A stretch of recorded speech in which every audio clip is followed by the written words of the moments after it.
ஃபஜ்ருக்கு முன்னால் யார் ஒருவன் நியத்தை மேற்கொள்ளவில்லையோ அவனுடைய நோன்பு ஏற்றுக்கொள்ளப்படாது. எப்படி நியத்?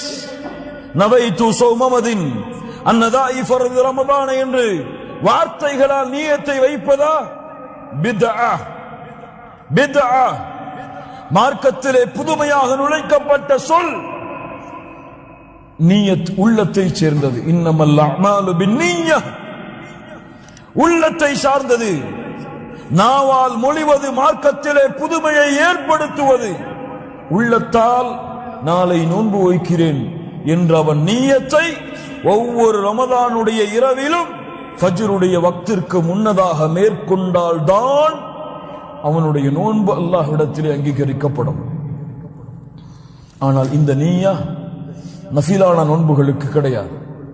நஃபிலான நோன்புகளுக்கு ஃபஜ்ர் வக்துக்கு முன்னால் நியத்தை வைக்க வேண்டும் என்பது ரமதானுடைய மாதத்திற்கு மட்டும்தானே தவிர எதற்கு கிடையாது.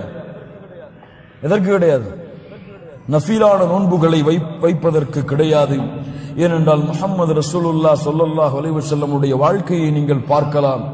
அதிகாலை உதயமானதற்கு பிறகு வீட்டிற்கு வருவார்கள்.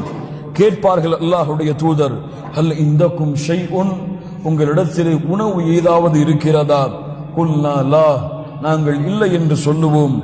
அல்லாஹ்வுடைய தூதர் சொல்லுவார்கள், ஃபஇன்னி இதன் ஸாயிம், அப்படி என்றால் நான் நோன்பாளி. இது எதற்கு? நஃபிலான நோன்புகளுக்கு தானே தவிர காலை பொழுதை அடைந்தும் அவர் உணவை சாப்பிடாமல் இருந்தால் அவர் நோன்பை நோக்கிறேன் என்ற அந்த நிமிடத்தில் நியத்தை வைத்து நோன்பை தொடரலாம். ஆனால் ரமதானுடைய மாதத்துடைய நோன்பிற்கு ஒவ்வொரு ஃபஜ்ருடைய தொழுகைக்கு முன்னாலும் நியத் அவசியம்.